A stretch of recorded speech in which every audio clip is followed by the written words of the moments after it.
여러분 안녕하십니까? 광주 MBC 뉴스투데이입니다. 먼저 오늘의 주요 뉴스입니다. 정부의 일자리 추경에 따라 공무원 등용문이 넓어졌지만 지자체 재정 부담은 커지게 됐습니다. 승객을 태운 버스기사가 갑자기 의식을 잃고 쓰러져 숨졌습니다. 열악한 근무 환경과 고령화 등 때문인데 언제든 되풀이될 수 있습니다. 화재 위험에 노출된 아파트 미화원들의 쉼터, 어둡고 습한 지하 공간에 위치해 미화원들의 인권은 물론 주민 안전까지 위협하고 있습니다. 옛 전남도청 복원을 위한 시도민 대책위원회가 오늘 도종환 문체부 장관에게 5.18 당시대로 옛 도청 복원을 요청합니다. 정부의 일자리 추경안이 국회를 통과함에 따라 지방공무원 7,500명이 추가로 채용될 예정입니다. 당장 공무원 등용문이 넓어질 것으로 보이지만 자치단체 재정 부담이 커지게 됐습니다. 윤군수 기자입니다. 정부 추경에 따라서 추가로 채용되는 지방 공무원은 교사 3,000명과 소방관 1,500명, 사회복지공무원 1,500명 등 모두 7,500명입니다. 여기에 맞춰서 광주시와 전라남도는 추가 채용 계획을 공고했습니다. 급박하게 공고하느라 채용 인원은 뺀 채 1차 필기시험 날짜만 12월 16일로 정해서 우선 발표했습니다. 아직 계획이 확정되진 않았지만 광주는 채용 규모가 131명, 전남은 310명 선이 될 것으로 보입니다. 추가적으로 130명을 더 뽑는 거기 때문에 벌써 3분의 1 이상 더 늘어나는 인원이죠. 굉장히 많은 숫자가 확보되는 겁니다. 추경 때문에 임용시험 공고를 미뤄왔던 시도교육청도 교사 채용 계획을 준비하고 있습니다. 교육청은 교육부의 정원 계획이 정해지는 대로 채용 규모와 일정을 사전 예고하기로 했습니다. 이처럼 공무원 채용이 늘어나면 청년들의 취업 기회가 확대되고 행정과 교육 서비스가 개선되는 반면에 자치단체와 교육청의 재정 부담은 커질 수밖에 없습니다. 시도와 교육청은 정부가 주는 교부세와 교부금으로 늘어나는 인건비를 충당한다는 계획이지만 그만큼 다른 곳에 쓸 돈이 줄어든다는 점을 감안하면 근본 대책으로 보기는 어렵습니다. MBC 뉴스 윤문수입니다. 광주도시공사 사장 선임을 위한 3차 공모마저 무산되면서 광주시가 직무대행체제를 유지하기로 했습니다. 광주시는 3차 공모에서도 적격자가 없어 당분간 상임이사가 직무를 대행하도록 하겠다고 밝혔습니다. 또 현 상임이사의 임기가 9월 말에 끝나면 새로운 상임이사에게 직무를 대행시키기로 했습니다. 광주시는 업무 공백을 최소화하기 위한 조치라고 밝혔지만 대안도 없이 산하기관 대표를 무더기로 교체, 혼란을 자초했다는 비판을 받고 있습니다. 윤장현 광주시장과 이은방 광주시의회 의장이 서울에서 도종환 문화부 장관을 만나 옛 전남도청 복원에 대한 시도민 대책위원회에 요구안을 전달할 예정입니다. 시도민 대책위원회 위원장이기도 한 윤 시장은 서울 국립극단 회의실에서 도 장관을 만나 옛 전남도청을 80년 5.18 당시의 모습대로 복원할 것을 요구하기로 했습니다. 윤 시장과의 만남에서 도종환 장관이 어떤 입장을 내놓을지 주목됩니다. 밤에 더위 때문에 잠 못 이루신 분들 많으실 텐데요. 오늘도 뜨거운 열기는 계속되겠습니다. 현재 광주에는 폭염경보가 내려져 있고요. 목포를 제외한 전남 모든 지역에서는 일주일 넘게 폭염주의보가 발효 중입니다. 오늘 광주의 낮 최고 기온은 33도로 어제와 비슷하겠습니다. 장성과 담양 32도, 화순 33도 등 대부분 지역 33도 안팎까지 오르겠습니다. 밤에도 기온이 떨어지지 않으면서 곳곳에 열대야가 나타날 것으로 예상됩니다. 한낮에는 구름 사이로 햇볕이 강하게 내리쬐면서 자외선 지수가 매우 높겠습니다. 자외선 차단에 신경 쓰시고 낮에는 장시간 외출 피하셔야겠습니다. 또 오늘 대부분 사람들이 불쾌감을 느낄 정도로 불쾌 지수도 매우 높을 것으로 예상됩니다. 현재 기온 보시면 광주 26.5도를 비롯해 대부분 지역 25도를 웃돌고 있습니다. 낮 기온은 장성과 담양 32도, 화순 33도를 보이겠습니다. 대부분 지역 어제와 비슷한 기온 예상됩니다. 곡성과 구례가 32도, 보성 30도로 예상됩니다. 날씨였습니다. 승객을 태운 버스기사가 갑자기 의식을 잃고 쓰러져 숨졌다는 사고 보도해드렸는데요. 자칫 대형 사고로 이어질 뻔한 아찔한 순간이었습니다. 열악한 근무 환경과 고령화 등 때문인데 언제든 되풀이될 수 있는 사고입니다. 송정근 기자가 보도합니다.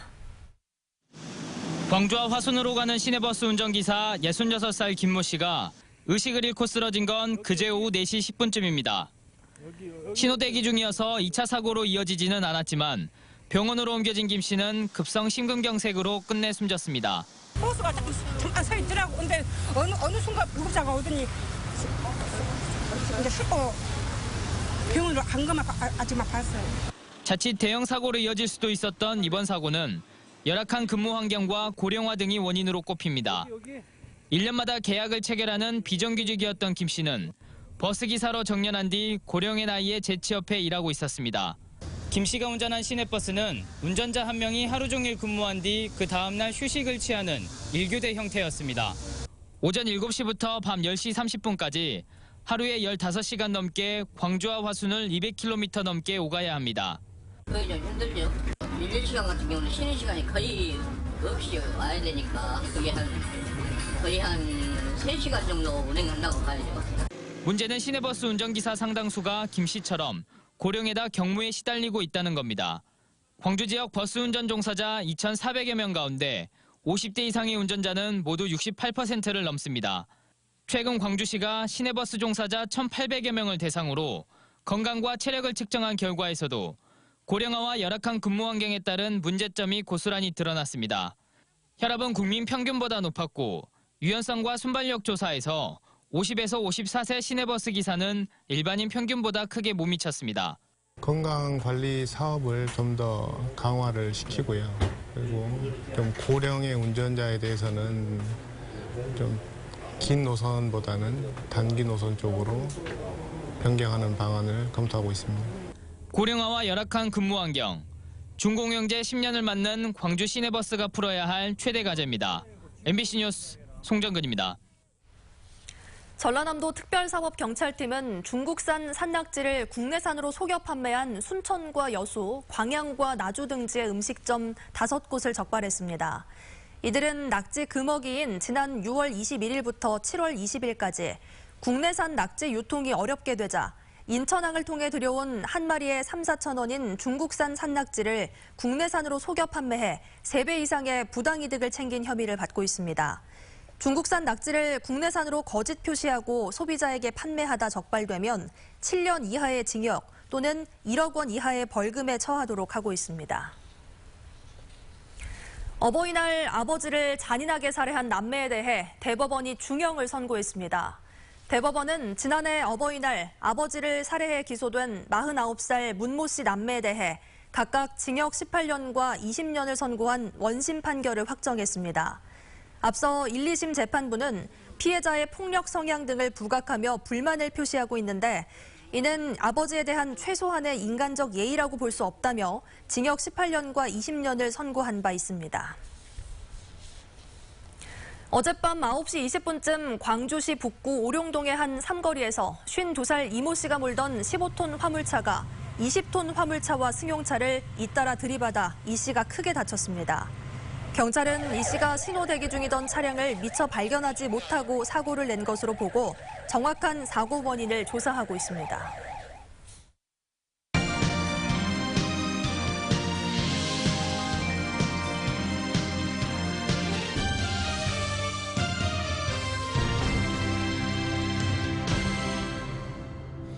그제 광주에서 발생한 아파트 화재로 드러난 것은 아파트 미화원 쉼터의 위험천만한 실태였습니다.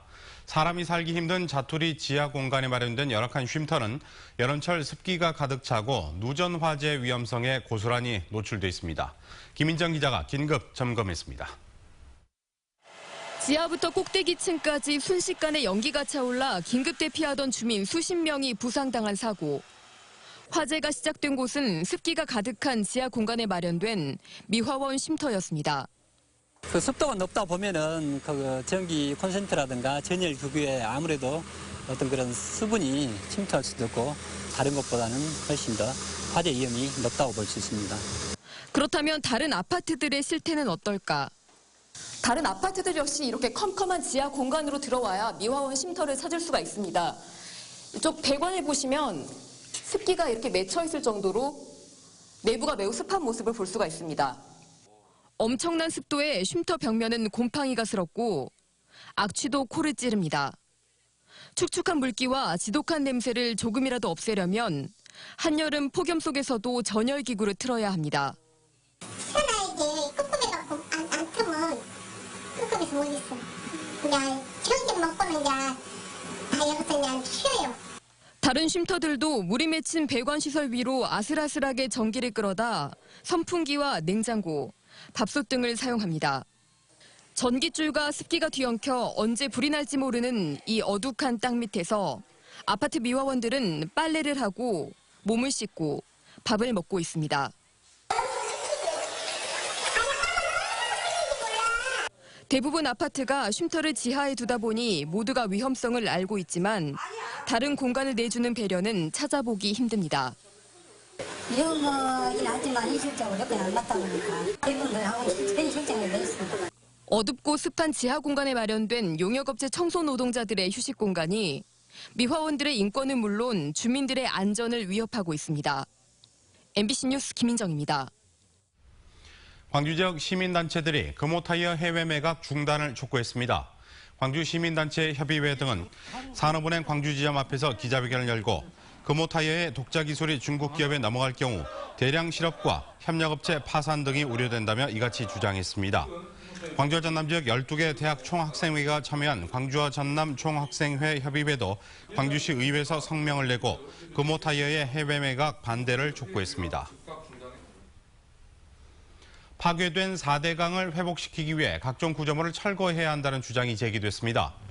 광주 전남 환경운동연합은 광주 전남 연구원과 함께 토론회를 열고 4대강 사업으로 물고기 폐사와 역행 침식 등 다양한 문제가 발생하고 있다고 진단하며 신중한 접근을 거쳐 각종 구조물을 철거해야 한다는 주장을 내놨습니다.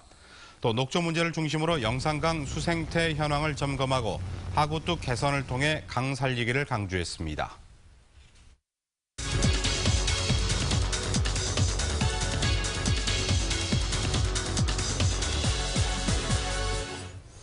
광주 지역의 마지막 장기 구금 양심수인 서홍렬 씨를 북으로 돌려보내기 위한 범시민단체 모임이 어제 출범됐습니다.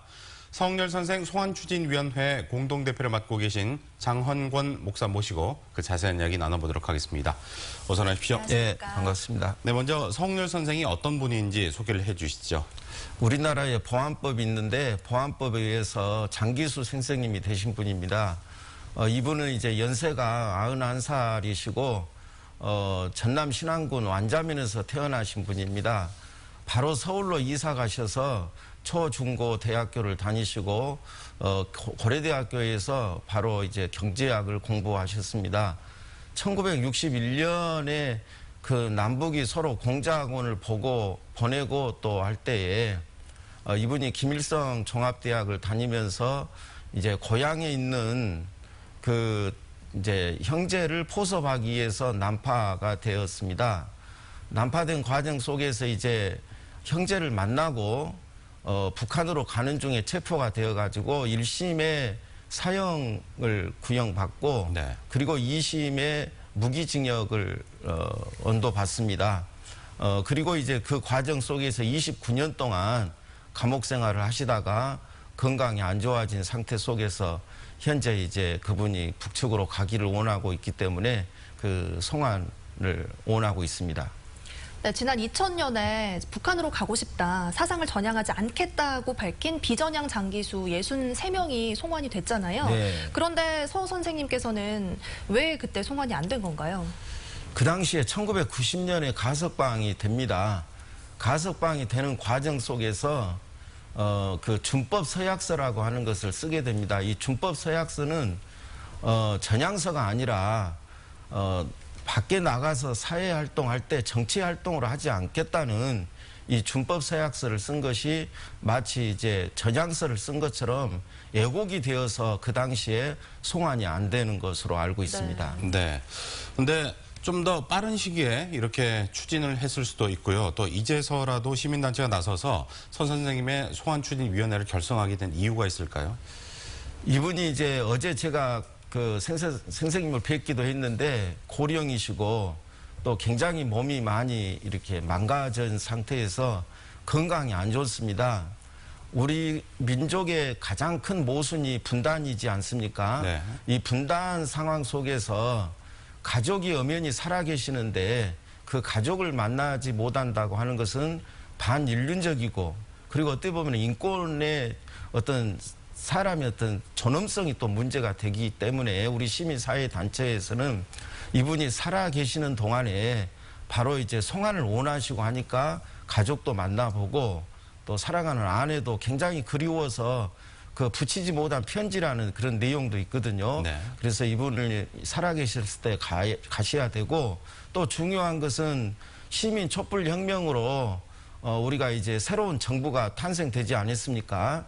이러한 시점에서 통일의 물꼬를 틀 수 있는 또 하나의 기회가 될 수 있다, 이런 생각으로 송환 운동을 하게 됐습니다. 네, 지금 서 선생님께서 91살이세요. 네. 상당히 고령인데다가 29년간 장기간 복역을 하셨기 때문에 건강도 안 좋으실 것 같거든요. 네. 하루빨리 좀 송환이 이루어지면 좋겠다라는 생각이 드는데 구체적으로 어떤 계획이 있으신가요?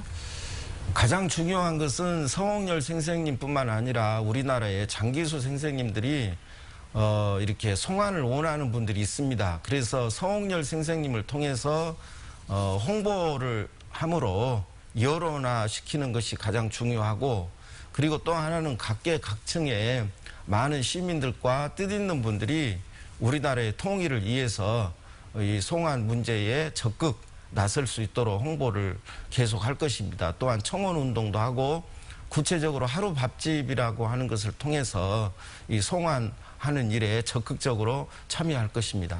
네, 오늘 말씀 잘 들었습니다. 나와주셔서 고맙습니다. 네, 감사합니다.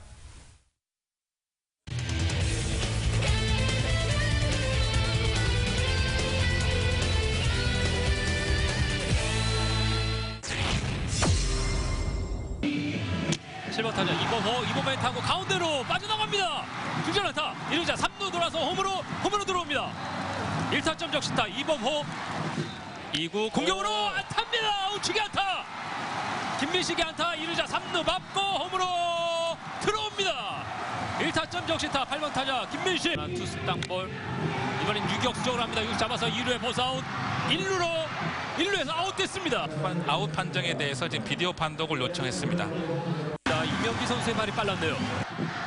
2구 잡아당겼습니다. 전면 타구입니다. 좌익수 키를 넘어갑니다. 3자 들어오면서 또 1루자 3루 돌아서 홈으로 들어옵니다.